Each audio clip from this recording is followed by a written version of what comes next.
In this episode of Fictional Hangover, we talk about having bangs, kitty ears and the best shirt, popcorn escapes, and not committing actual murder in our discussion of How to Survive Your Murder by Danielle Valentine.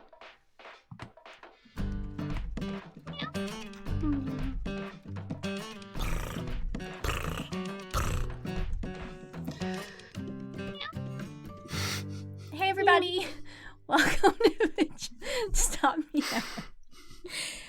Hey everybody, welcome to Fictional Hangover, a podcast about young adult and new adult books, series, authors, and voice actors that is full of spoilers. I'm Amanda. And I'm Claire, and today we're going to discuss How to Survive Your Murder by Danielle Valentine.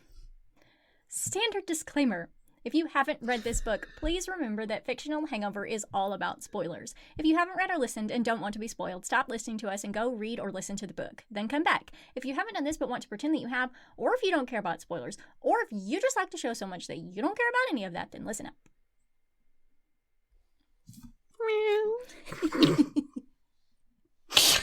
Aw, you're such a sweet kitty cat.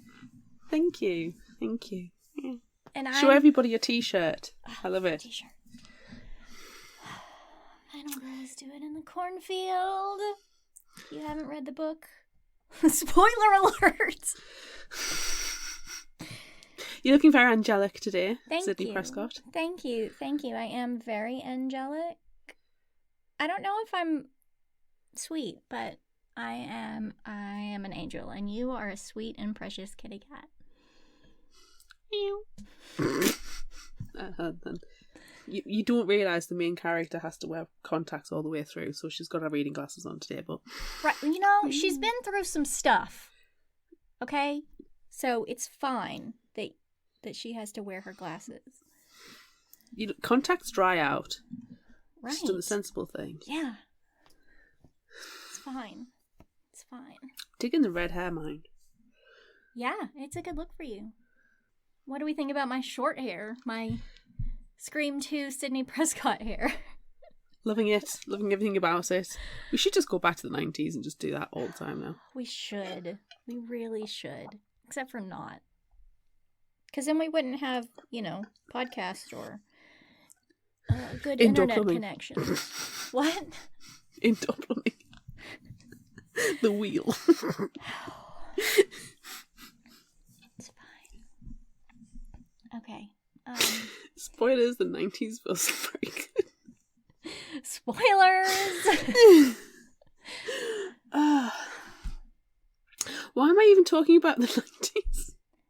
Oh, Sydney Prescott, that's right. Yeah, I was about to say, this book does not time travel back to the 90s. It's several other books that we've been talking about and reading behind the scenes.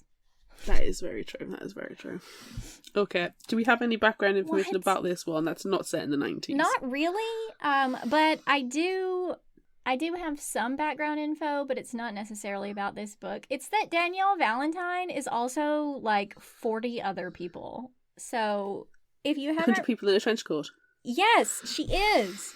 So if you haven't read any books by Danielle Valentine and you think, oh, she's a debut author, nah, she's written like 100,000 other things as Danielle Vega, Danielle Rollins, and Ellie Rollins. So maybe you should check out some of her other books. I think Ellie is more middle grade and Danielle Rollins is more adult. And Danielle Vega is also YA, but a different kind of YA. So she's very, very well written. A million things. I always find it weird. I mean, it's not necessarily weird. I can understand, a different name means a different identity, producing different styles of books and age groups and stuff. So you hear that one name and you associate it instantly with that genre. Mm. But that's a lot of different alter egos. I know. So that's fun. That's a lot of different types of books. Yeah. And cool. I'm a fan. Yes. Look, anything that gives me this shirt, I love it. Oh, it's like I'm pulling it down real crooked and really weird because it's mirrored. And also, I'm just like, hello, everyone. Here's my bosoms. Lovely. It's fine. It's fine. Meow. Oh, do you have any initial thoughts about this one? This is the one that I sent you in the mail, right? Yes, it is one of the books that you sent me in the mail. Apart from meow. I've been looking forward to reading this one for a little while since I got it in the mail. Funnily enough. So yeah, it's nice to finally get to it, and it's got the 90s horror vibe It that does. we have in like Clown in the Cornfield. Yes, super slasher vibes in this one. Yeah, it's another final girl / homage to horror tropes, which is our favorite thing in the world, pretty much. It's our bag. Yes. So yeah, it's exciting. All right, shall we get started then? Why the heck not? It's either that or you've got me going meow for the next 40 minutes. Nobody needs that. Oh, yeah. Meow. I don't like myself with short hair anymore. It's weird. I keep looking. No, I don't like it. But then I kind of do, and then I'm like, do I want to cut bangs again? And then I'm like, no, I don't. I don't want to do any of that. I think just invest in one of those fake ones that you can put in now and again and take back out. But like That's a good what this quality is. One. Exactly, and then Yeah. you're fine. Yeah. And then you don't need to cut them in. You can just have them when you want, because bangs are one of these things where it's a good idea for a short period of time. Yes. Okay. It's time to start. It's time to start the summary now. In this episode of Fictional Hangover, we talk about, should Amanda have bangs? No, the answer is no. The answer to that question is no. It's Halloween, and no one is sharing Chloe's vision. It's quite simple. Her guests need to be scared shitless as they make their way through the corn maze by chainsaw-wielding maniacs to the party with booze and music at its center. So if Mark could please turn on the chainsaw, everything would be perfect. Mark was chosen for his shoulders, not his bright ideas. So thankfully, threats to his reputation get him to agree just as the first guests arrive. Sadly, and anger-inducingly, Mark doesn't turn the chainsaw on and instead turns the maze into a joke. This pisses Chloe off, and she heads inside to berate Mark. It's a lot darker inside the maze than Chloe remembers, and unfortunately, she doesn't find Mark. But she does, however, find a maniac wielding a rusty old chainsaw. She screams, but it doesn't matter. Ooh. Wah wah. Too bad, so sad. 3 hours earlier in Omaha East High School, Alice is talking about digging up graves with her friends Millie and Xavier. It's nothing nefarious, it's just for the podcast they've been planning for the last year. It will be a mashup of true crime and horror movies, but it's proving harder than expected. Mood. Total mood. Alice gets a text from her best friend Eli. Are y'all done with your creepy murder club yet? He, Millie, and Xavier are going to Chloe's Texas Chainsaw themed Halloween party, and Alice, being antisocial, doesn't want to go. Halloween for her means horror movies and pumpkin spice ice cream, not parties. Alice is fighting a losing battle as her big sister Claire comes to collect her and tells Millie and Xavier that Alley Cat will meet them at the party at 7. Claire! Hey, Alley Cat! Oh, that's the only reason why I bought this book for you. And that's the only reason I'm wearing kitten ears. On the way to see their dad, who is a coach in the college gym, Alice tries to talk Claire out of going to the party because she has nothing to wear. Claire, being a problem solver, hands Alice the cat ears she's wearing. There, now she's an alley cat. It's perfect. In the gym, they spot Wesley James Hansen III. Swoon. Though Wes has Heath Ledger good looks, he defies movie tropes and gender conventions. Plus, his scent could be turned into a candle. Alice heads into her dad's motivational poster-covered office. She's applying for a medical internship and has asked for his help with the application. However, it's very obvious who his favorite child is, as he has completely forgotten. Leaving frustrated, Alice walks straight into Wes, and there's an instant sizzle between them. They've been having awkward, flirty conversations about horror movies for some time, and Wes asks her to watch one together that night. Oh my goodness, yes. Claire interrupts then and gives Wes Alice's number for her, as she's a bit stunned. As the sisters head out, Claire accidentally misses the trash can when she throws her gum away. Owen, a college freshman who works at the gym as a janitor, stares after her with an odd expression before lifting his hand, holding his fingers like a gun, and mouthing, "Pow." Friggin' yikes! What a creep. Janitors, man. Have you ever been known a janitor you can trust in a book? Just like a No. horoscope. Yeah. No. We gotta find a good one now. Alice and Claire have arrived at Chloe's party, and Alice is pleased to learn there's a way to skip the stupid corn maze. Alice lives her life according to horror movie rules and knows to avoid corn mazes, to not go into the basement or an attic, to drive past hitchhikers, and to heed the warnings of toothless old men. Claire, on the other hand, doesn't want to miss the fun, and as she heads in, she shouts back at Alice, "If you don't come with me, I might die." Those were the last words Claire ever said to Alice. Alice heads straight to the party, where there is a load of people already. But 15 minutes and 3 texts later, Claire still hasn't come out of the maze. So Alice heads inside. Oh. Ooh. It's not guilt-inducing. It's really dark in the maze, and if this were a slasher movie, the music would get all music-y now. In the distance, Alice can hear the chainsaw, snickering laughs, and cornstalks rustling. Turning a corner, Alice runs into Chloe, who's all done up in fake blood with exposed bones. No. On closer inspection, it's not fake. Chloe's missing an arm and suddenly screams. Fucking yikes. Alice runs and finds Claire on the ground crying. Standing over her is Owen from the gym with Claire's pocket knife in his stomach. As Claire spots Alice, Alice trips over the chainsaw on the ground, and as she looks up, she sees Owen stabbing her sister in the chest. Ooh! Man!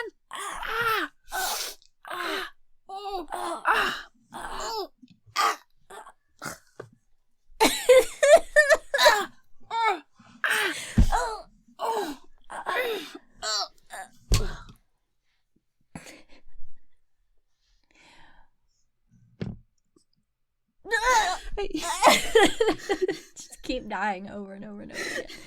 It's fine. A year has passed and it's Halloween again. Alice is heading into her school listening to a podcast Millie and Xavier started without her. They're introducing a new topic, the cornfield murders from the previous year. Alice thinks the podcast is a joke because they took her idea about applying horror movies to true crime without her. Despite the fact she's barely talked to them in the last year, Alice is disgusted that they're going to be dissecting her sister's murder.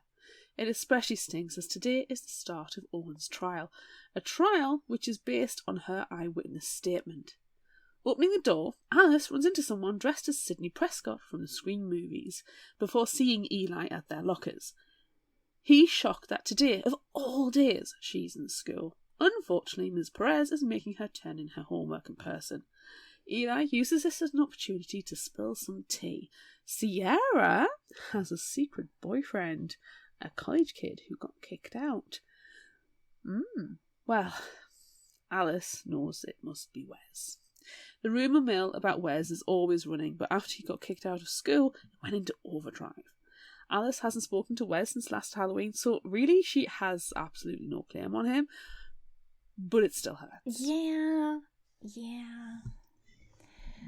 As Alice is coming out of Ms. Perez's room, she bumps into Sidney Prescott again. She notices Sydney's t-shirt this time. Emblazoned on it is "Final girls do it in a cornfield." Oh no, she's an Owen truther. Someone who doesn't think that Owen was responsible for the Halloween murder last year. Outside the courthouse, there are more truthers, but also a crowd of people calling for justice for Claire. Wes is there too, standing alone under a tree, sipping from a flask. Oh no, he's a bad boy now. Alice heads over to him and asks why he was kicked out of school, but he doesn't answer. Instead, he asks why she came over to him since she never bothered to respond to any of his messages. As Alice takes a swig from his flask, filled with orange juice, not booze, she spots Chloe standing next to two other girls. All three are wearing victim t-shirts.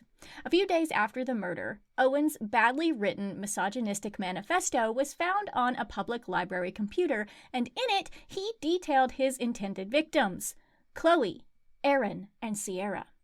Claire is being remembered as a hero for stopping him.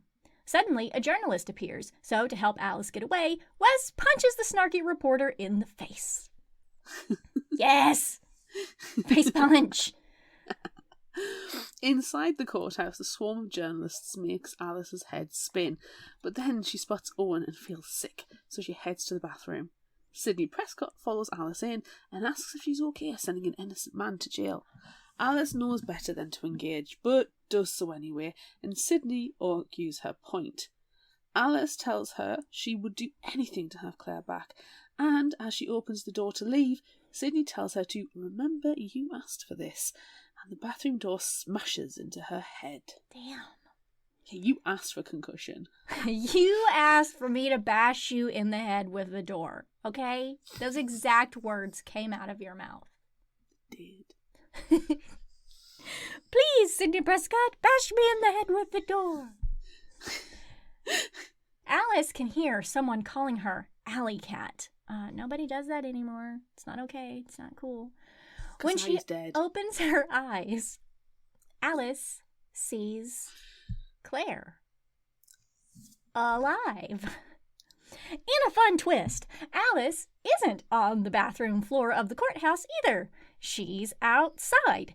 It's dark, the ground is sticky, and she's surrounded by corn stalks. Alice realizes she's gone back to last Halloween as she hears a blood-curdling scream. Oh my goodness, this means she can stop Owen from killing Claire. But this also means that there's a murderer in the corn maze. The sound of a chainsaw can be heard in the maze, so Alice grabs Claire and makes a run for the party they can also hear. Once again, Alice catches her ankle. How many times did she trip over stuff and hit her ankle? 40? I think I counted 5 times. 5 times, yes, I think you're right. Sorry, but it's not a horror movie unless the main character is constantly tripping over themselves. It's fine. It's fine.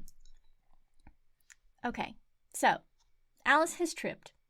However, this time, Claire is with her and stops her from falling. As they run, they can smell blood and rot and find Chloe dead and cut up. Ooh. Being able to smell Chloe makes Alice truly realize this isn't a dream. So she pulls out her phone, calls 911 before continuing out to the party to find Eli, wearing a Christmas sweater, unironically, and Millie and Xavier. No one believes the blood is real, and Chloe is actually dead. It also takes 20 minutes for the police to arrive, led by Officer Howard, or Howie. And since he's the dorky big brother of one of their classmates, everyone assumes he's in on the act. Howie asks to speak to Alice, and she tries to tell Howie that it was Owen who killed Chloe, but she didn't see him do it. She has a little moral qualm about lying and saying that he has other victims, Erin and Sierra, though she can't really explain how she knows this.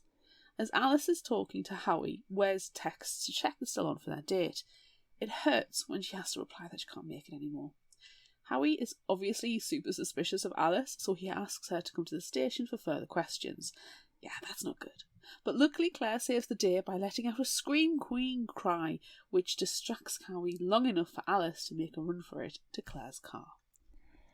A few moments later, Claire slides into the driver's seat, pretty smug about her acting.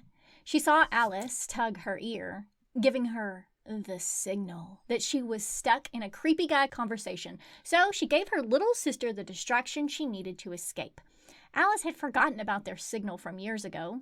Her ear tugging developed over the last year as a nervous tic after the murder. As they leave the cornfield, Alice wants to talk about the dead body they found, and Claire wants to know why Alice has gone all fugitive. Alice tells Claire she knows who killed Chloe and who the next victims are. Since Howie didn't believe her, they decide they need to warn Erin first. Claire is very accepting of her sister's knowledge and doesn't question the gaping holes in her story.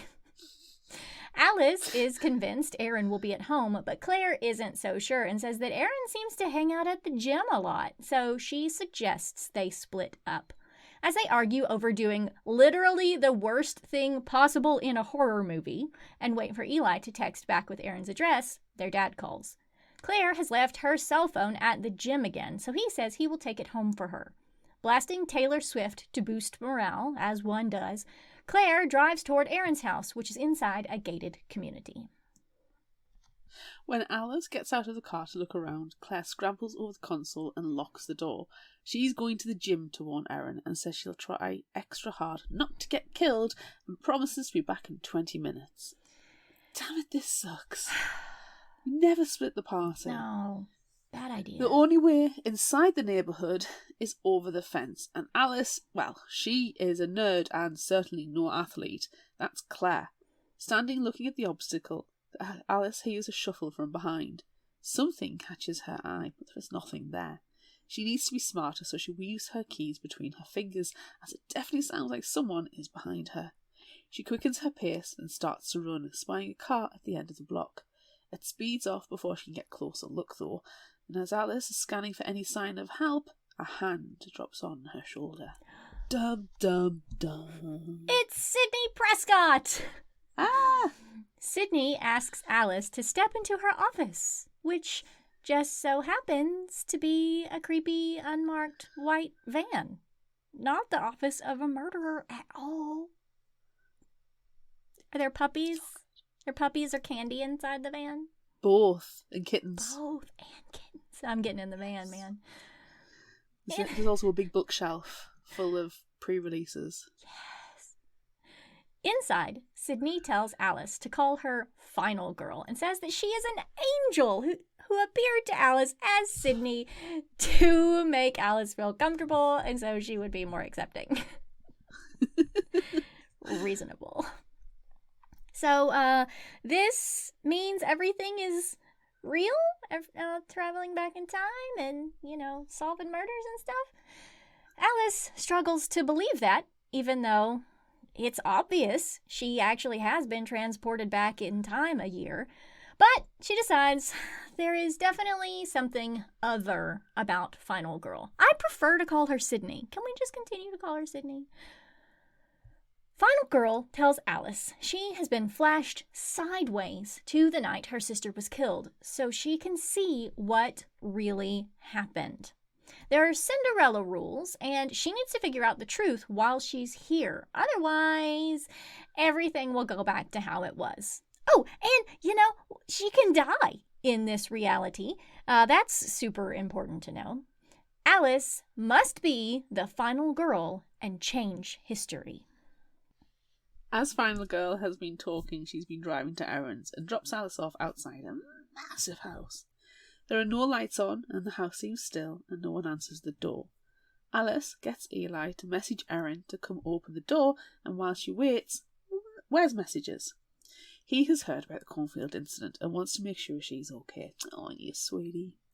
Alice looks around the property for any sign of Erin or an entrance and sees movement upstairs. It looks like Erin is taking a shower. This is exactly when the killer would attack. Yeah, 100%. Alice finds an opening sliding door at the back of the house. However, there is a 2x4 wedging the door closed.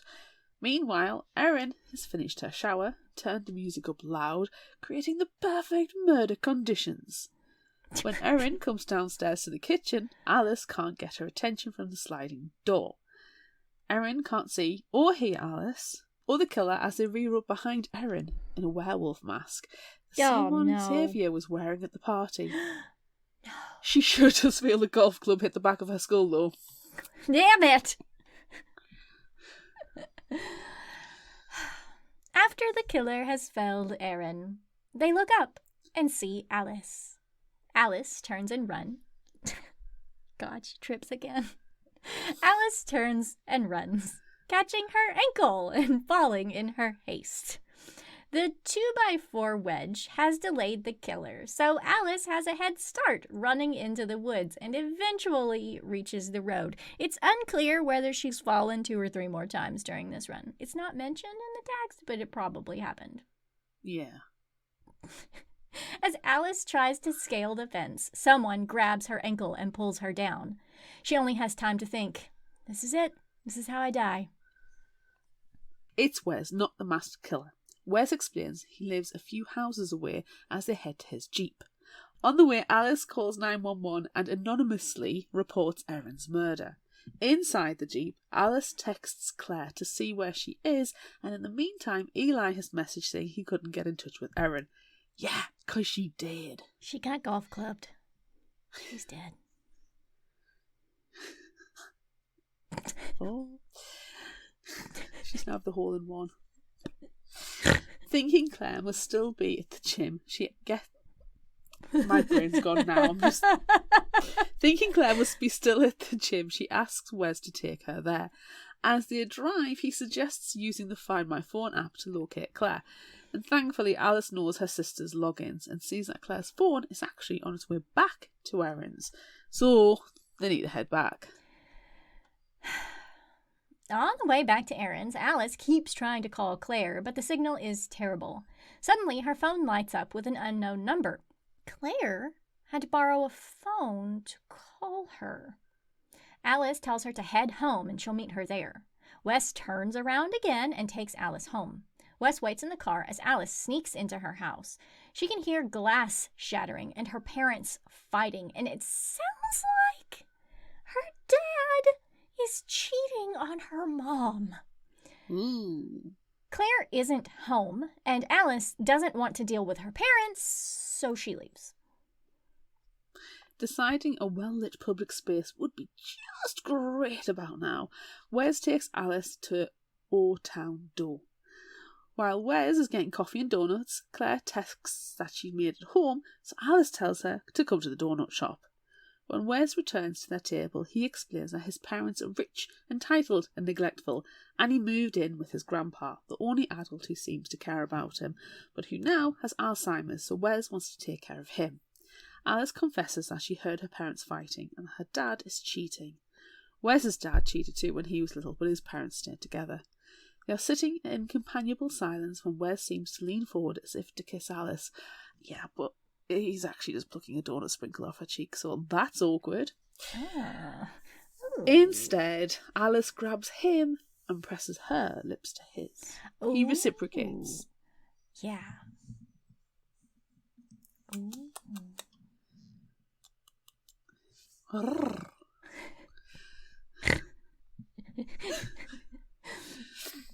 In a huge momentum shift, Wes asks about Erin, and Alice tells him she's dead. Wah, wah. Meanwhile, Claire arrives and is acting odd about Wes being there. While he steps out for a cigarette, don't smoke, people, that is not cool. It's absolutely disgusting. Claire tells her that Wes is Owen's best friend. Oh, snap. It's Billy fucking Loomis. It's Billy and Stu. Billy and Stu all over again. Okay, so that means that Wes knows Chloe and Erin, too. Claire tells Alice to get her stuff because they need to leave. Alice spots Final Girl at the counter and heads over to her. Final Girl points out that Alice wanted her sister back, but did it not occur to her that others would die if that happened? Final Girl can't just give Alice all the answers, but she can give her a clue and indicates the empty street outside. No Wes. No Jeep. Ooh. Oh, God, where did he go? Oh, poof, like magic, he's disappeared. As Alice is looking outside, a police cruiser pulls up with Owen sitting in the back seat, looking like a scared kid, not a killer. Owen couldn't have killed Erin. He was in police custody, which Final Girl confirms. Wes could have, though. Oh, he was damn there. it. Oh, damn it. God, she just kissed him, too. Damn it. Haha, she kissed a killer. Howie steps out of the police cruiser and heads inside, so Alice grabs Claire and they dart into the storage room. Alice tells Claire they need to find Sierra and not be taken in for questioning. So once again, Alice texts Eli for an address. Look, why don't they just bring Eli along? Although I guess Eli's the man in the chair. Yeah, he seems to be the man in the chair. Yeah. He's just got. He is the Yellow Pages. He is of Omaha East. He is. As they regroup in the storage room, they realize Wes could have come back in through the back exit. Panic sets in. They need to get out. Eli sends a reply and tells Alice she's missing all the fun and that the party has regrouped to Millie's house, so she needs to get her butt over there, and says that Sierra's there too. As Wes steps out from the dark, the voice of Officer Howie comes through the storage room saying he knows Alice is back there. Claire grabs Alice and drags her outside to her car, and Wes runs after them. Wes dives into the back of Claire's car. Claire runs to the driver's seat, and Alice follows Wes into the back. Claire peels out and they drive in silence, but the car is filled with nervous energy. Yeah, because there's freaking murderers in there. There's a murderer in the car. Claire heads towards Millie's house, but takes the route Alice hates, the one lined with corn stalks. In the rearview mirror, Claire keeps giving Alice meaningful looks, and it seems to take ages for Alice to understand she needs to put her seatbelt on. We know the road safety rules. Don't smoke cigarettes. Always wear a seatbelt. These are important rules to life in general. Claire then yanks her car off-road and into the cornfield, and the rough ground bumps Wes around and he hits his head and is knocked out. The car comes to a standstill and Claire drags a dazed Alice out of the car. They need a run. Alice is 100% sure Wes is following them, that he's playing with them. This is what it feels like to be hunted. Eventually, they stumble out of the cornfield to the road and see headlights approaching. It's Officer Howie in his cop car with lights flashing and siren whooping as he's looking through the cornfield. Millie's house is only a mile away. They can walk. While Alice is convinced Wes will jump out at them at any moment, Claire doesn't think he's going to be getting up anytime soon. As they head to Millie's, Claire correctly guesses that Alice heard their parents arguing, and that's why she's changed their meeting spot to the donut shop. Claire's known about their dad's cheating for quite some time. She found his burner phone last year and figured it all out. She threw it away, and their dad never mentioned losing it.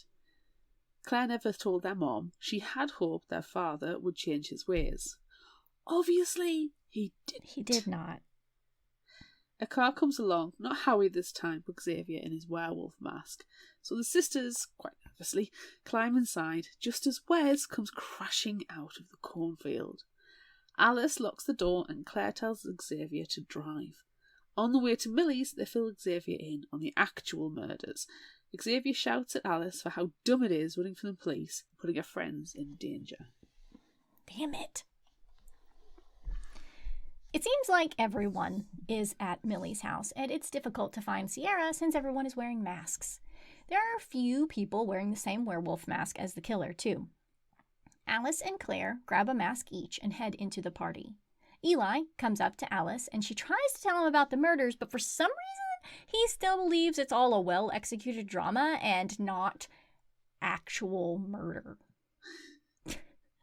Instead, Insisting she finds Sierra, Eli tells her she's on the deck with a boy who isn't her secret boyfriend, who is apparently not a college dropout, but an older married man. Ugh.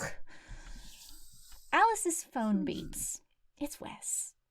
And he's outside, and he wants to talk. Claire appears and informs Alice that Howie has just turned up, so she's going to distract him with her sexuality. No, the party is disbanding since the cops have arrived, and there are underage shenanigans going on. Suddenly, Alice realizes that her dad had Claire's phone.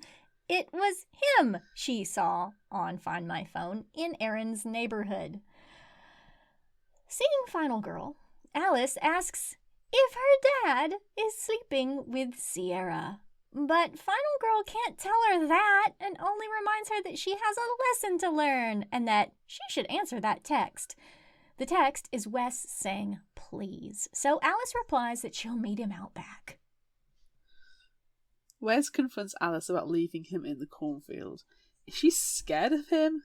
Yeah, she is. Yeah. There's a masked murderer on the loose, and she's not really sure who it is. So yeah, she's scared. Yeah, she's a little bit scared. Yeah.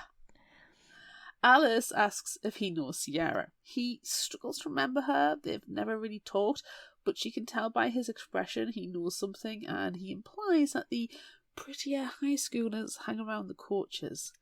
Alice gives him 3 names: Chloe, Erin, and Sierra. Wes confirms those are the prettier high schoolers.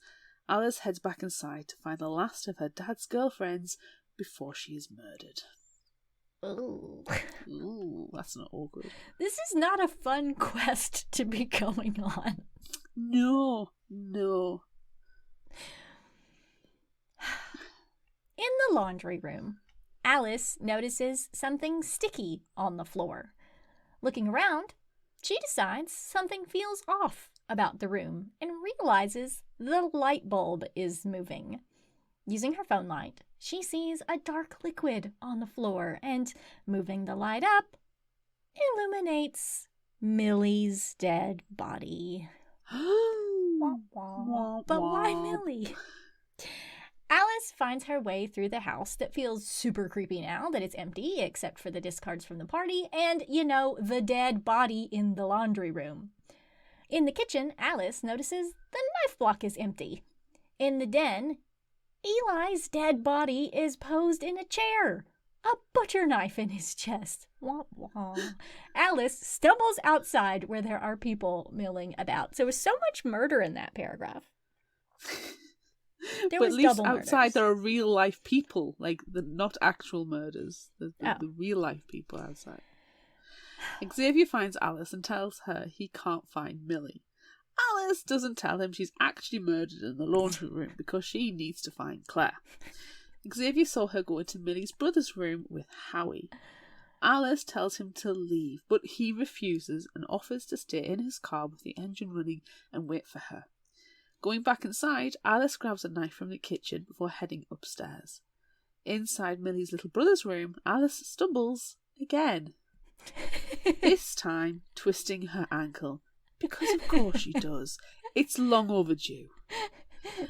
The room looks empty, but she hears a noise from the closet, and inside she finds Sierra hiding. Alice puts her knife on the floor and tries to calm Sierra down, and they hear footsteps in the hall. It's him. Oh, God, no. Sierra pulls Alice into the closet and closes the door. Alice, unfortunately, has left her knife on the floor, and the killer will definitely see it. The killer comes in, and they slowly start checking the room. I love this scene. Lifting a shoe and a toy, pretending to check there for their intended victim underneath. Are you under this shoe? No. Could you be hiding under the pillowcase? No. Are you in the drawer? No. No. The killer is clearly playing with them, taunting them. Suddenly, the killer stands and walks out of the bedroom, seeming to respond to a sound Alice and Sierra can't hear.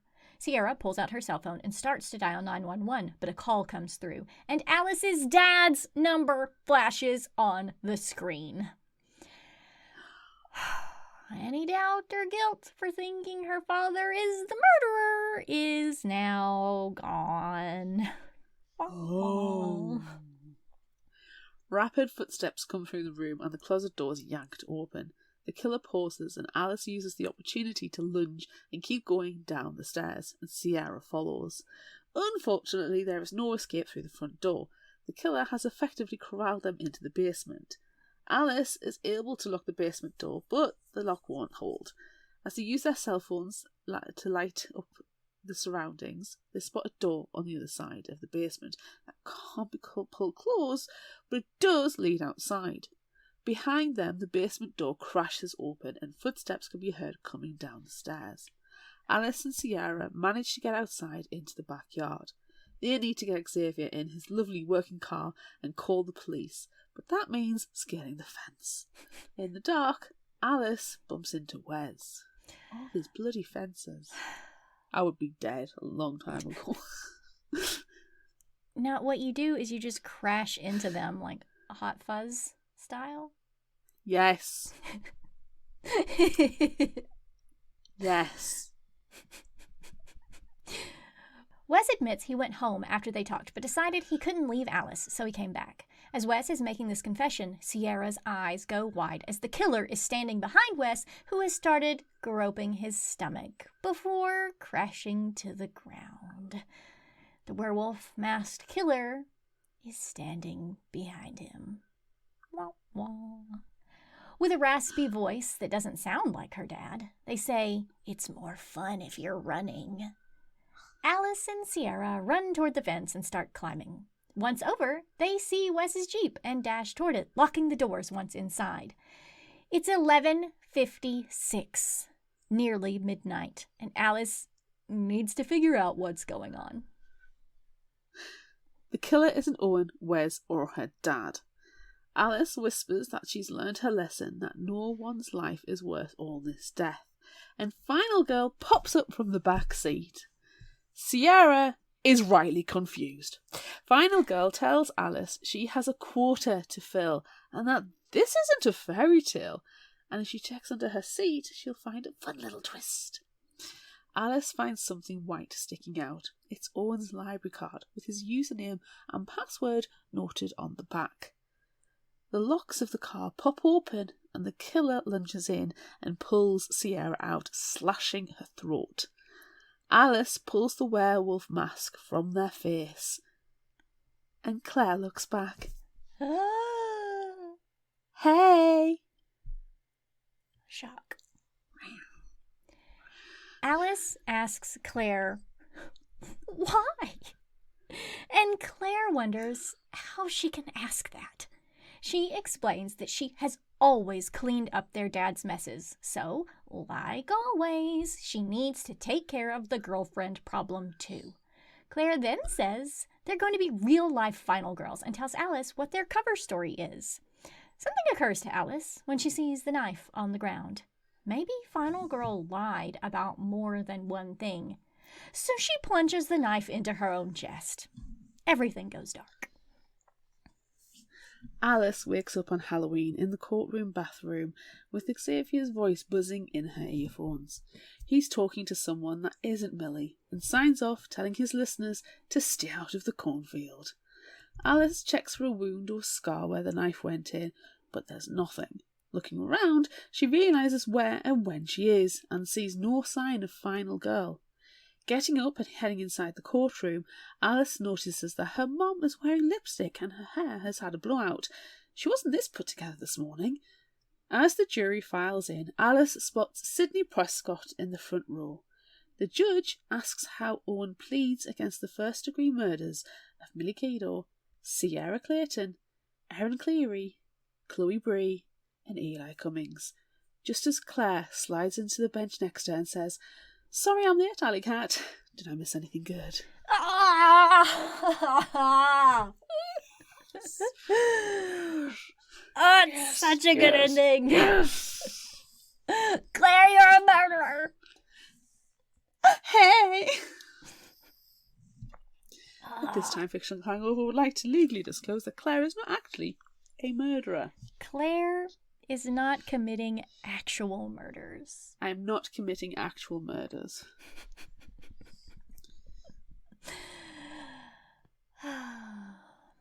Okay.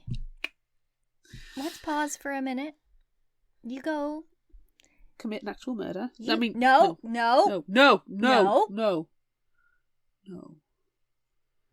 Go eat some tuna.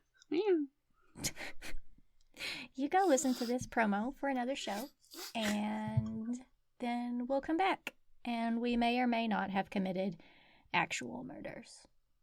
We didn't. We didn't commit actual murder. You can't prove anything. I was here the whole time on Zoom.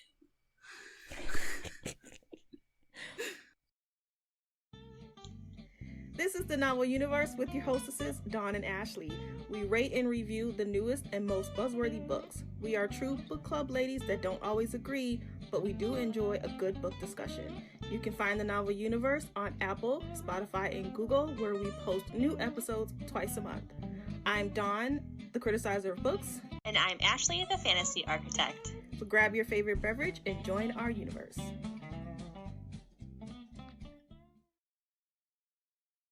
I love this book. I almost said I love this movie because I feel like it is definitely 100% a movie. And like I was watching every horror movie that I loved from the 90s. Or really just mostly every Scream movie. There were so many 90s scenes. Horror. Yes. Yeah. There were so many scenes. It was like, it's totally Scream. Like when she's outside watching Erin before she gets bashed with the golf club, it's like, okay, is she going to flip on the lights and see the pool in the background with the boyfriend football player, like, tied up in front of the swimming pool? Is Erin in the kitchen popping popcorn? Exactly. Yes. Do we have our Drew Barrymore moment? Yes. We love a Drew Barrymore moment. We do. We really do. But it was just so great. And then they're like, oh, the party's at Millie's house. Everyone's at Millie's house now. And I'm like, okay, well, let's all just go to Stu Marker's house, and that's where the party is, and let's go to this remote location surrounded by cornfields for a party. Yes. After there's been an actual murder in a cornfield. Yes. But we don't believe that's an actual murder. No, it's just don't. a pretend murder. Yes. Chloe, you can come out now. And also Officer Howard, aka Dewey Dwight, like I loved it. I love it so much. It made me really happy. Yes, there were a lot of homages to Scream and 90s horror. There was a lot of Final Destination references as well, which I appreciate too. Yes, because we love Final Destination. Do you know what my one thing is about the whole 90, constant references to Scream that actually made me not happy? What? Was at one point, Alice refers to Scream as that old movie. And I was like, it's not rage. Oh, but it is. Oh, it's so old because we're old, Claire. Stop it. It's I can't hear it now. It's old. No, I'm going to go into a murderous rage. Claire's going to commit actual murders. Or I'm either going to wither and die or commit actual murders. Right, can I just point out, don't get bangs. Jeez. I know, I keep messing with my bangs too. I'm like, I just stay just like this. Stay in the wispy fashion. But then they don't. You were perfect a little while ago, and now you're artificial. Yeah, what's this? And mine's got artificial intelligence. It's fine. Everything's fine. It is. I very much enjoyed that entire thing. But I'm sorry, Alice, you cannot live your life according to horror movie tropes.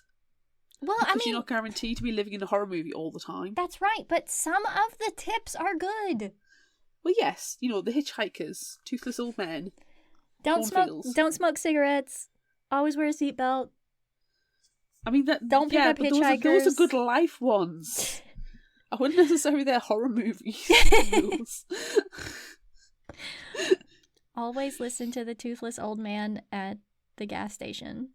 I don't know how I feel about that one, because sometimes the toothless old man leads you down the road to where you get butchered and served in barbecue, aka Texas Chainsaw Massacre. Yes. Or they're just like absolutely maniacs. You can't understand what they're hearing, but they're sitting there in a rocking chair with a shotgun. You don't go anywhere near them unless, let alone engagement conversation. No, just skirt around that guy. You don't need to talk to him. No, that's a tenuous rule. Can I ask you a question? Yeah, I've got several, by the way. But And, yeah. and I don't know if I'm just not remembering, because I did read this one like a week ago. Sorry. And I've read like 38 books in between. Thanks, work. What happened to the dad at the end? Is he still around? Nothing. Is he like know. Sydney's dad in the closet? We don't know. Okay. It's not mentioned. The dad's not mentioned at the end. Okay. Wes is not mentioned at the end either, and his name is not listed. I know. I'm murdered. I'm really hoping that he did not, in fact, get actually murdered. Yeah. Although that had to be a really long knife, stabbed straight through. But like, you probably didn't hit any bones or anything if you were able to go straight through. No, but if you got like the liver or the kidney or something, and if you nick into the stomach, internal bleeding, and depending on how... the emergency services in this place are rubbish, so he could have very easily bled out. Yeah. But that's sad that he didn't get mentioned in the murder charges at the end. No, that's it. He just separately died. I half assume the dad and the mom are still together, because Claire's there to be the problem solver and the girlfriend's problem's being solved.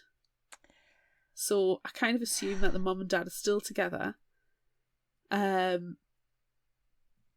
Hopefully in couples counselling, at the very least. Hopefully, yeah.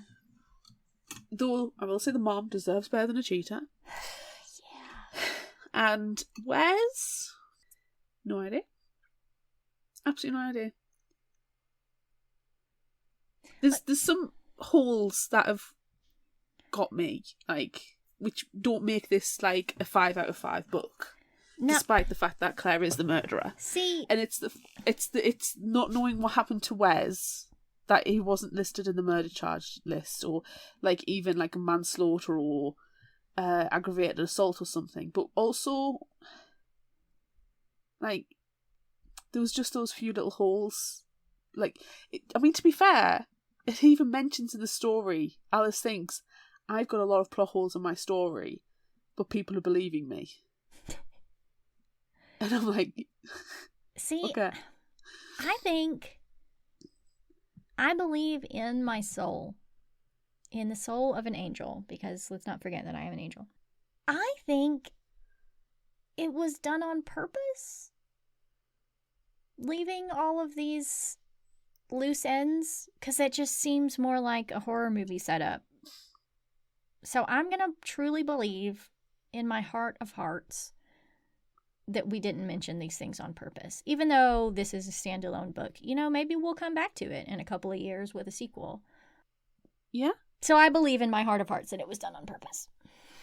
I can only imagine it has to be. At least Wes has to be. It's too big of a missed ending. Yeah. But, the two questions I've got don't really relate to, like, the plot. Okay. Per se. Okay. It's more for curiosity. Do you think Alice will eventually remember what happens in the last year in the new reality with Claire alive? Or is she going to forever forget that year? Because that's the thing with time travel books. Do the person, once they've affected the changes, do they remember anything? No, I believe that this is X-Men Days of Future Past rules. And we've gone back in time. We've fixed something. We've made changes. We've made changes, and then we don't know what happens. Which did she get the internship then? Does she bother applying for it? Does she start her own podcast? But the other thing is that I desperately want to know is, did Final Girl meet her quota? No, see? Open for book 2. Sidney Prescott is going to come back and commit more actual murders. I would love for this to be turned into like a Netflix horror with Nev Campbell as That would be Final so Girl. great. It would be so great. It would just be perfect. Yes, it would be fantastic. I would love for that to happen. And it was so fun, too. It definitely would make a good movie or series or something. Definitely. Yeah, maybe like a 3-part miniseries. Yeah, to be honest, if it was just an hour and a half movie, I think it would do quite well. Yeah. Do you know what I liked about it? What? They used their mobile phones to call 911 They did. on several occasions. Yes. I have the technology. I'm going to use it. Going to use the technology. Yeah, I appreciated that. And there was only like one time where they were like, damn it, I don't have good reception here. Which still happens on occasion, depending on what who your carrier is. So that's plausible. Exactly. I'm perfectly fine with it. Yeah. But it's actually oh shit, I'm in the corn maze, there is a murderer around, I've just seen a dead body, let's call the police. Yes. So I'm fine with that. Yeah. I was going to say something and now I don't remember what it was. Damn it. Damn it, I forgot what it was. No, okay, this is not what I was going to say, but it's another question. Why did we kill Millie and Eli? It was because not very good friends for Oh, yeah, that's right. Alice. That's right. They're not very good friends. I'm glad we left X alive, though. Yes. I liked Xavier. He seemed to be the only sensible one, to be fair. Yeah. Yeah, you're right. I liked it when he berated Alice. He was like, because he's black, and he's like, Alice, how can you run away from the police? And you've gotten into my car. I've got 2 white girls in my car, and the police are coming. Do you know what's going to happen? And considering all the way through the book, and it's from Alice's point of view, she's highly. I'm not going to use the W word because I freaking hate it. No, don't use the W word. She is aware of social gender things. conventions and the political messaging and all the things that make people more liberal minded. Yes. And she embraces all of that, but then she Yes. completely forgets that her best friend is black and is gonna get murdered by the cops in a car with a policeman coming and a murderer on the loose, and how dangerous that is for him. Yeah, that was a little disappointing. Yes, but I do appreciate the fact that Xavier's like, okay, I won't come in the house with you, I won't go home, but I'll stay with the car engine running and wait for you. Yes. And then That's they sensible. finally come out like an hour later. He won't have any gas left in the car, but... What was he doing in the car while he was waiting, do you think? Listening to podcasts. Listening to podcasts? Was he listening to Fictional Hangover? He was, because he needs to know how the professionals do it. Yes, you're right. Which episode do you think he was listening to? Probably a podcast-related episode, so probably like Holly Jackson, like The Good Girls. Oh, yeah. Sadie, yeah. Yeah. Or possibly even like one of the Maureen Johnson Truly Devious ones. Yes. Any episode about murder. Yes. Actual murder. Actual murder. That's what he was listening to. That's a lot of episodes. It is a lot of episodes. How many episodes? Oh, My Heart of Heart is one of the Twilight ones. Yeah, that would be good, wouldn't Because it? of werewolves. Yeah. Lexi's werewolves. Yes. That would be great. Oh. Did I say this a minute ago when I was talking about X that he's probably my favorite character? Did I say that? No. When we started the conversation, he was probably my favorite character. Also, Sydney Final Girl. Yes. Sydney/Final Girl is my favourite character. Especially when she's like, this isn't a fairy tale. I'm not your fairy godmother. I've got a quarter to meet. Get with the murder. Yeah, actually... Oh, shit. I'm not here for a good reason. I need more people to get murdered. Like, that's me. That's me.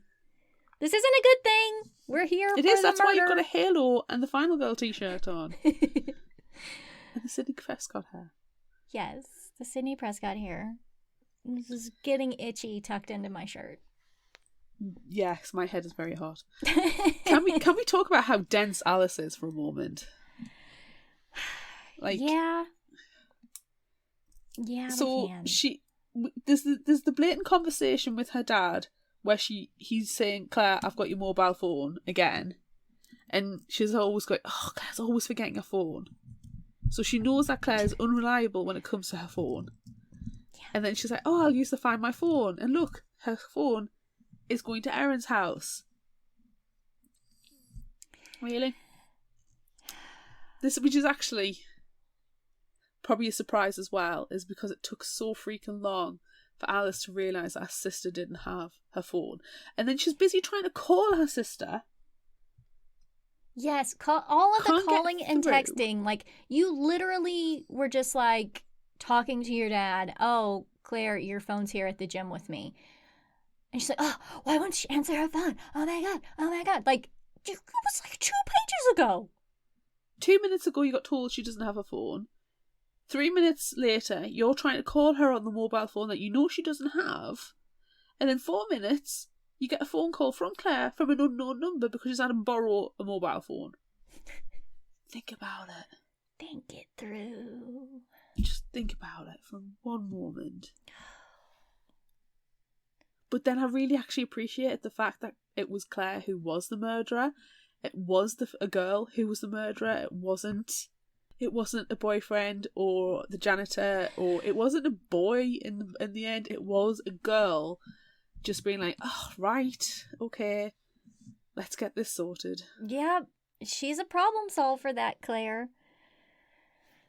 Throwing away cigarettes so we'll stop smoking. What else did she do? But got rid of the burner phone. Got rid of the burner phone. Killed all the girlfriends. Like, I almost feel like she's using the deaths of the girlfriends as an opportunity as well, because she wants to be an actress, but she can't seem to get the parts. Yeah, so now she has to become a real life final girl, and they're going to make a Lifetime movie about her. Exactly. It's perfect. She's really smart. She's probably one of the smartest characters that I've ever read about. Hey, Ali can't.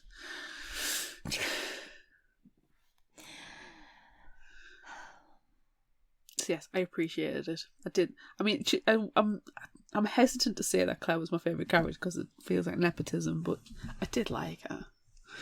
Yeah, me too. You're right. I really like that it was a girl murderer. It was good. Like, I probably would have been let down if it was actually the dad. Yeah, or Wes. Yeah. It's too easy for it to have been Wes, a dad, or Owen. Yeah.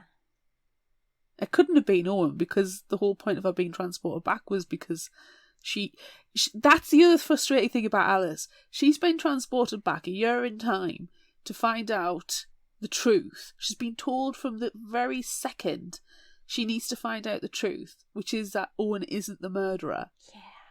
And yet she's always like, it's Owen, it's Owen, it's Owen. I saw him in the corn maze. No, you didn't.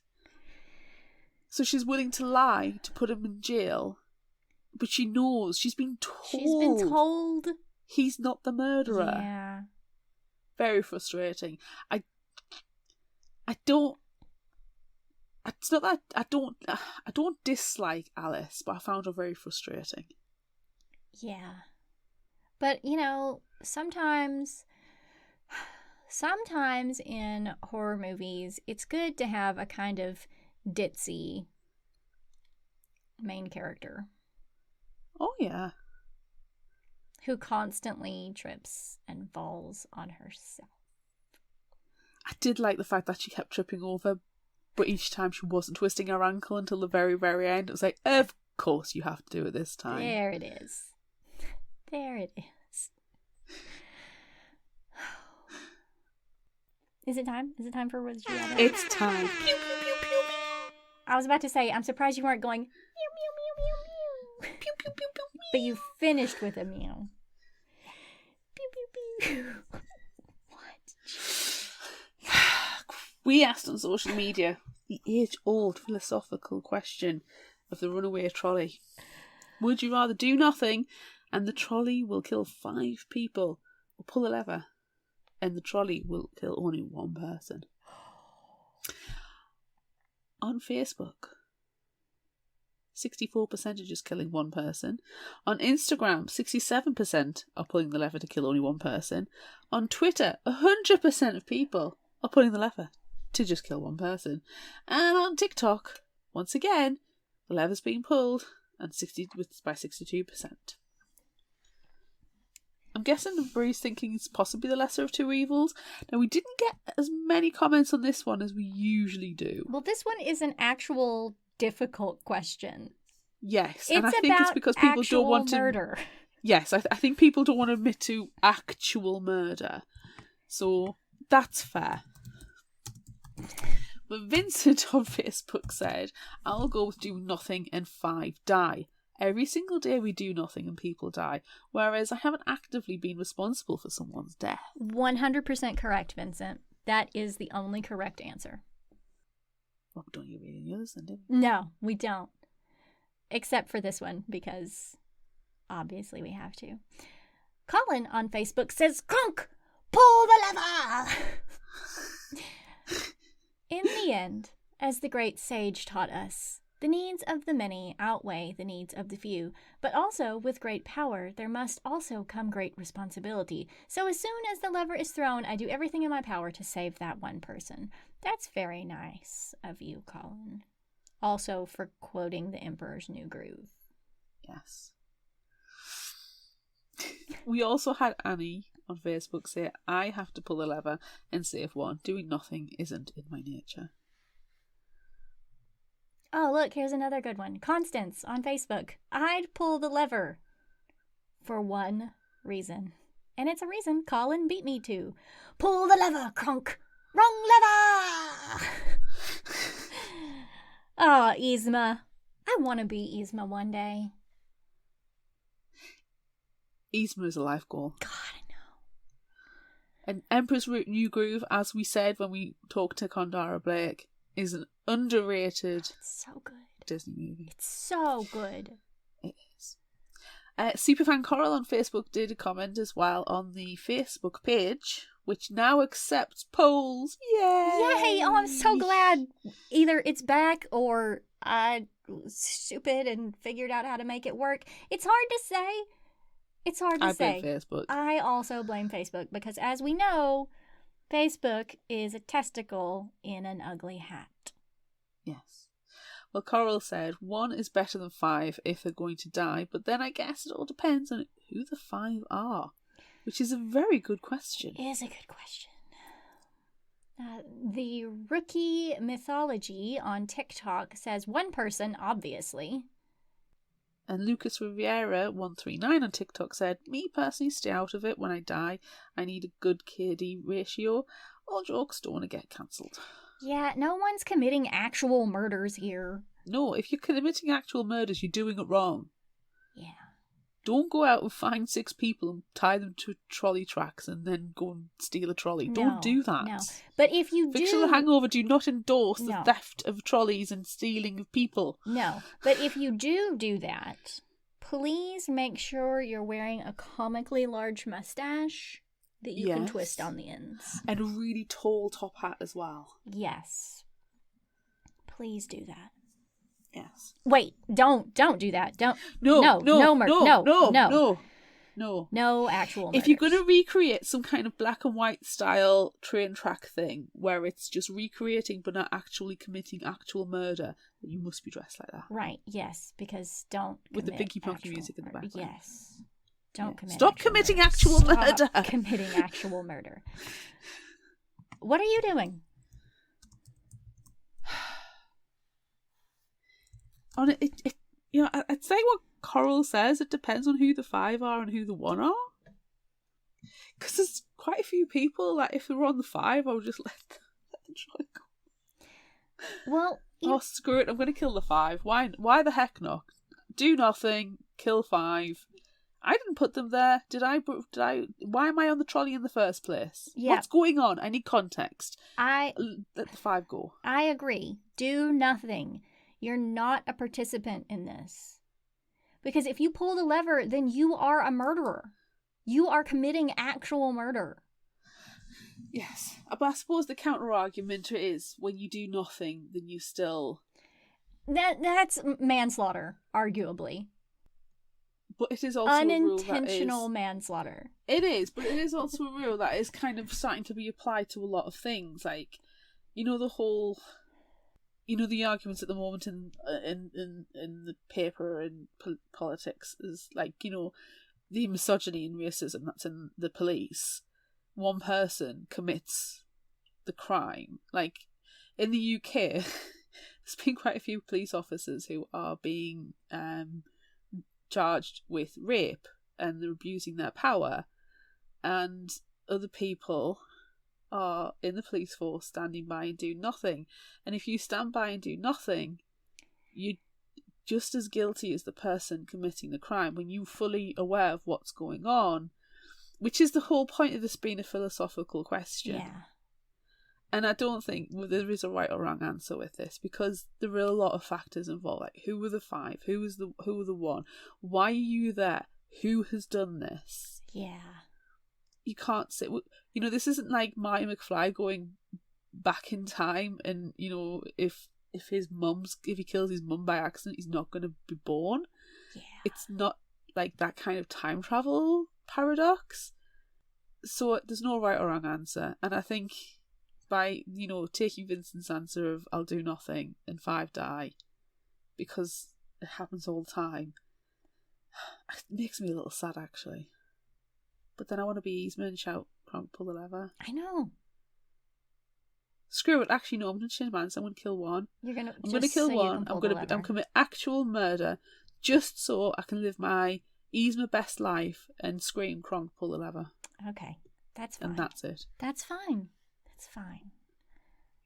Because we're not actually committing any actual murders. And if you are, stop. Yes. Stop. Stop committing actual murder. Would you rather go to a big Halloween party in a corn maze with music and dancing and costumes, or stay home with friends watching movies and eating ice cream? This is not a question. It's obvious I'm staying home watching movies and eating ice cream with my friends. I want to wear my fat pants. I want to be comfortable. I want to watch movies and eat ice cream with my friends. That is the perfect gathering for me. See, I want to wear a costume. Can it be a costume? Stay at home watching movies? Yes. And eating ice cream? You can have several costume changes as well. Okay. Bring a trunk, several costume changes. You can dress everybody else up as well. You can do their costuming. Okay. I'm not going to a corn maze because my mama didn't raise no fool. We've learned lessons about corn mazes. Yes. Avoid and you the can cornfield. do music and dancing at home with your friends as well while you're dressed as axe murderers in costumes. Yep, fine, doing it. I'm sitting in the house right now in a costume talking to my friend virtually. What makes people think I'm going to go outside and do it in a corn maze? You would probably do it in a corn maze if I was there. Well, yeah. Because final girls do it in the cornfield.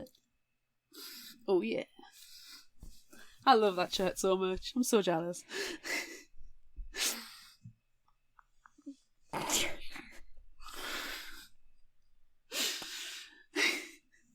This next one's not even the next question, I think.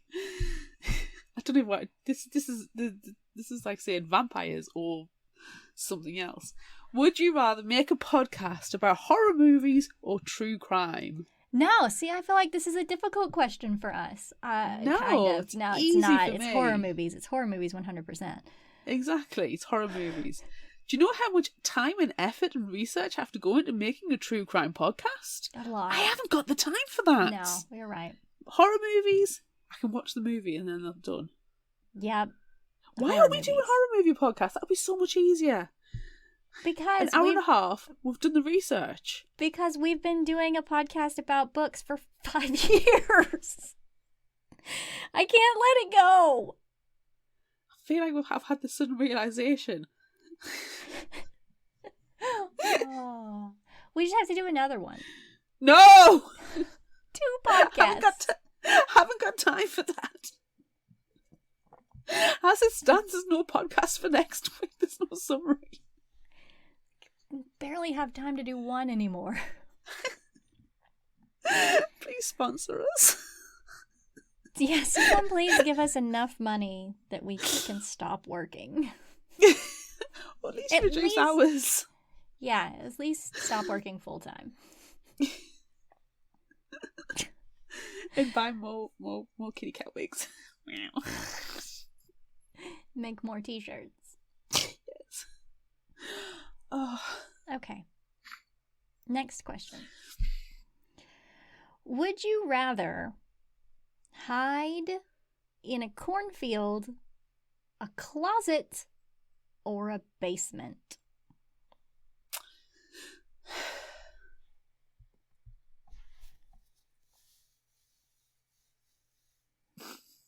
Do you know why I don't trust cornfields? Because I've seen the because you've the read movie Clown in a Signs. Cornfield. Oh, No, Signs! You're bringing I've seen the aliens movie into it. Signs. I'm bringing aliens into this as well. I freaking love that movie. I would watch it drunk as well at 3:00 in the morning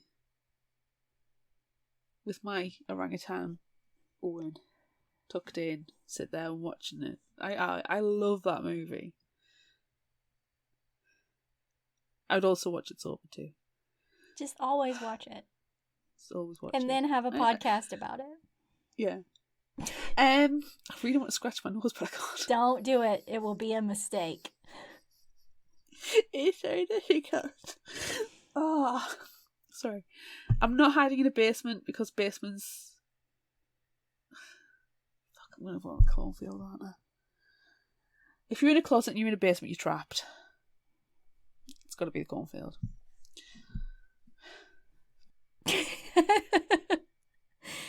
I don't need actual words for answering, except I do because not everyone watches our videos. Podcast's a blind medium. You need to say the words. It's true, I do. Unless you join our Patreon, in which case you can watch all the videos, and you would have seen my answer already. Hashtag always be plugging. I would hide in a cornfield. You can escape a cornfield, okay? There's all the directions. You've got a whole 360 degrees of escape. With a closet in a basement, you don't. No. And you could probably get one of the corn stalks and use it as a weapon. Yeah. You can, tie some together down at the bottom to make a tripwire. Yeah. You can just pull corn off and chuck it at people. You can reach the road and then set the cornfield on fire. Yes. And then you can eat all the popcorn. Yes. Done. Creating popcorn during your escape. Is it escape popcorn? Popcorn escape? A popcorn escape. It's a popcorn escape. I really want some popcorn now. I would love to have a popcorn escape. I had some really nice sweet popcorn at the cinema the other night. Nice. It was just the generic cinema kind, but you know when it's been a while since you've had any? Yeah. So you really appreciate it? Yeah. Look, I've had popcorn almost every night this week. So yeah, but you make it pretty much constantly. I do. I make it all the time. Some Parmesan cheese, some garlic. I've got some Parmesan. Ooh. Some salt and pepper. Done. Delicious. Set the cornfield on fire. Have a popcorn escape.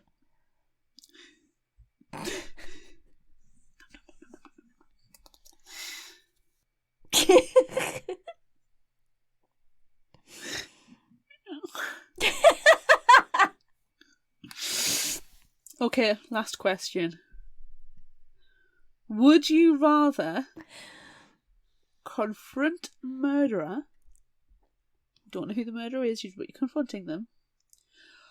Or your parents, one of which is having an affair. So you've got to confront your parents about the affair. Do I get to commit any actual murders? Well, you're not the murderer, though. Yeah, but... So that is up to you, whether or not you're crossing that moral line. / legal line. Okay, if I'm confronting a murderer, is it... You know, you're showing that t-shirt so much, it's almost as if you're going to put it in the Redbubble shop, but we really, really can't because that's in the book. I know. You're making me one now. Of course I am. So, am I in the cornfield and am I having a popcorn escape? Because I've just given you the question. You know for a fact. You know how to play Would You Rather. You are the Lord and Master of all you survey when it comes to it. It's true. I gotta say, I feel like if I have to confront my parents, one of which is having an affair, that will just make me sad. And we all know that I do not like to be sad. So I'm confronting a murderer, and I choose to confront the murderer in the cornfield and have a popcorn escape. I do not want to confront my parents. I'm going to confront a murderer. I like it. Yeah. Well, I think the previous conversation, like you say, the popcorn escape, don't scratch your nose, Claire. Don't scratch your nose. Stop it. We've basically prepared ourselves to be able to answer this one. We're going to go and confront the murderer in the cornfield and have the popcorn escape. So right, that's the only answer. The correct answer. That is the only correct answer. And vampires.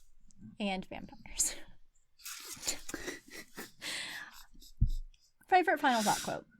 What do you got? I feel like I need to do this one now, so I'm gonna have to do it because, I mean, come on. Okay. Look at me. Just look at me.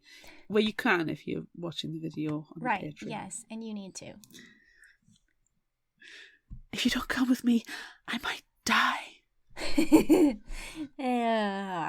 If you don't come with me, I might die. Alley cat, get your ass here! Or I might die. Oh. Here! A weird man! That's the British version. If you want to be a final girl, you gotta blend in. Don't be standing out. And this one, it's my life. It's my life in 2 words. Ducking autocorrect.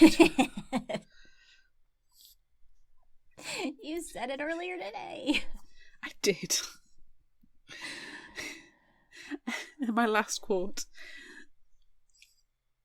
which is something I always do as well. Thank you, horror movies. You always check the back seat before you get into a car. What do you got? Obviously.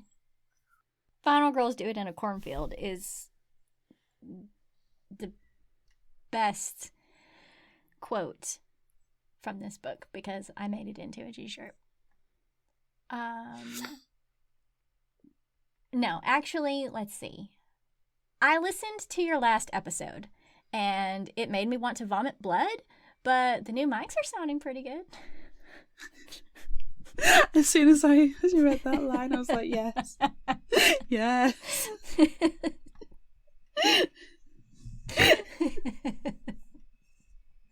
Oh, the wig nearly fell off. I'm usually a lot more glowy than this, Final Girl explains. And there are wings. It's a whole vibe. Trust me, it would just freak you out. You think a podcast sent you back in time? That's the end. The way we talk about the 90s all the time at the moment? Yeah, I think that's true. Pretty sure it did. Pretty sure it did.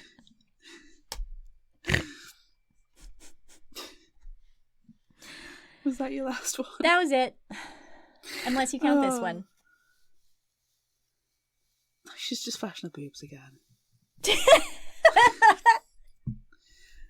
If I kept a tally for every time you flashed your boobs, it'd be more than Alice fell over.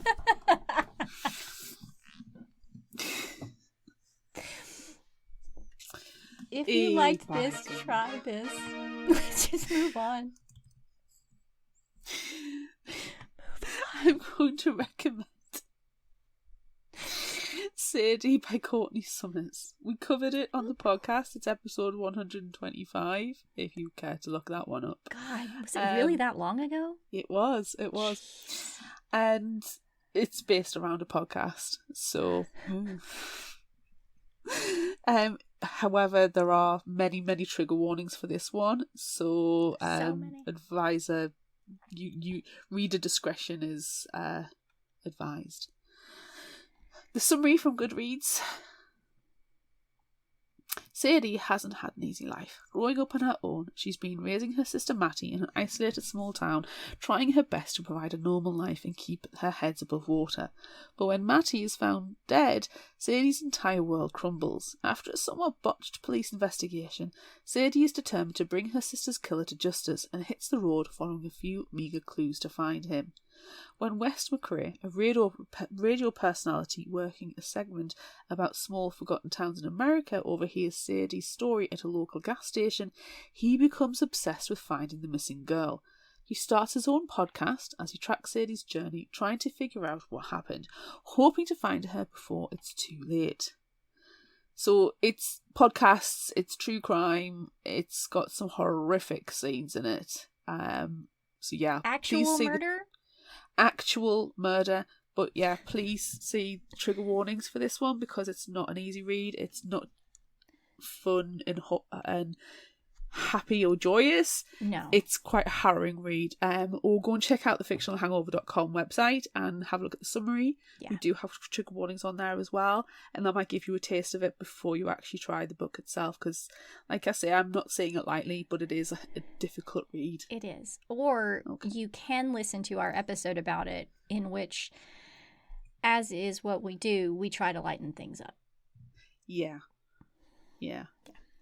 But it is a good book. It was a really good book.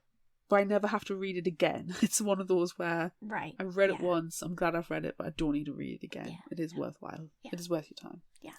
What is your recommendation? My recommendation, shockingly enough, also features a podcast. This one's called Missing Clarissa by Ripley Jones, and the summary is from Goodreads. Two best friends start a true crime podcast, only to realize they may have helped a killer in the process. Oh, it's about us. Oh, it is. Except for it's not about horror movies. Oh. In August of 1999, God, it's the 90s. What's happening? Damn it. In August of 1999, dazzlingly popular cheerleader Clarissa Campbell disappears from a party in the woods outside the rural town of Oroville, Washington, and is never seen again. The police question her friends, teachers, and the adults who knew her, who all have something to hide. And thanks to Clarissa's beauty, the mystery captures the attention of the nation. But with no leads and no body, the case soon grows cold. Despite the efforts of internet sleuths and true crime aficionados, Clarissa is never found, dead or alive. Sorry, I just murdered you. Well, I've gone from murderer to murderee. Murderee. Over 20 years later, Oroville High School juniors and best friends Blair and Cameron start a true crime podcast, determined to unravel the story of what or who happened to this rural-urban legend. In the process, they uncover a nest of dirty small-town secrets, the sordid truth of Clarissa's relationship with her charismatic boyfriend, and a high school art teacher turned small-town figurehead who had a very good reason for wanting Clarissa dead. Such a good reason, in fact, that they might have to make him the highlight of their next episode. Ooh. Sounds like fun, though. It does. It does. I like the sound of it. We need to have, stop scratching your nose, Claire. Stop it. A theme next year where it's podcast. Yeah, we clearly do.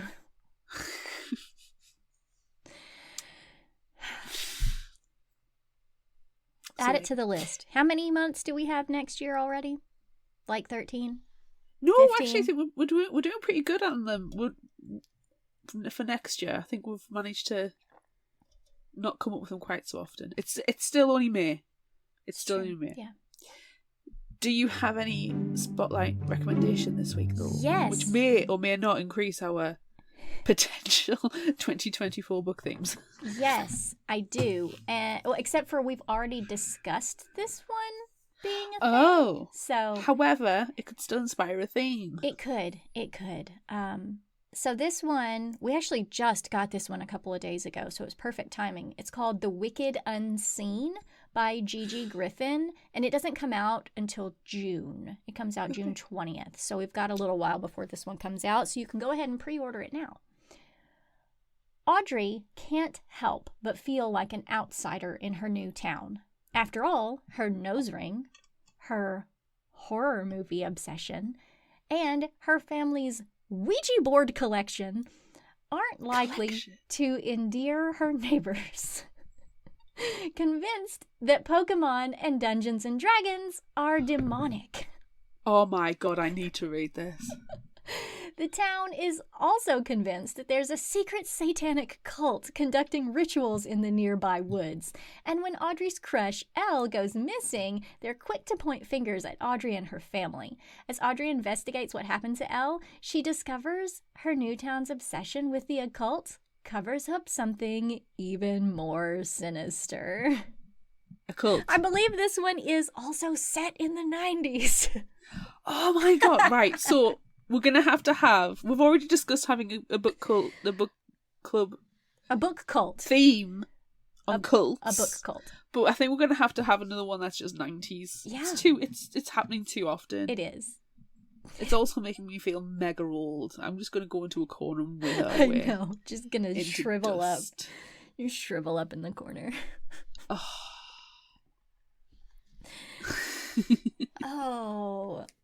Oh my goodness. God, we're old. We're so elderly. Every time I move, I can feel and hear my bones creaking. And let's not even talk about my knees. God damn. No, it's bad. It's bad. All right. Anywho, before I go and wither and die, let's sign off. Yeah, that's the end. Join us next time as we discuss The Kingdom by Jess Rothenberg. Look out for our Would You Rather polls on social media. Don't forget about our book club and monthly challenges on Facebook. Be sure to visit our shop on Redbubble at fictionalhangover.redbubble.com for all your favorite Fictional Hangover-themed merchandise. And become a patron of ours on Patreon at patreon.com/fictionalhangover. Until next time, remember, the only cure for a fictional hangover is another book.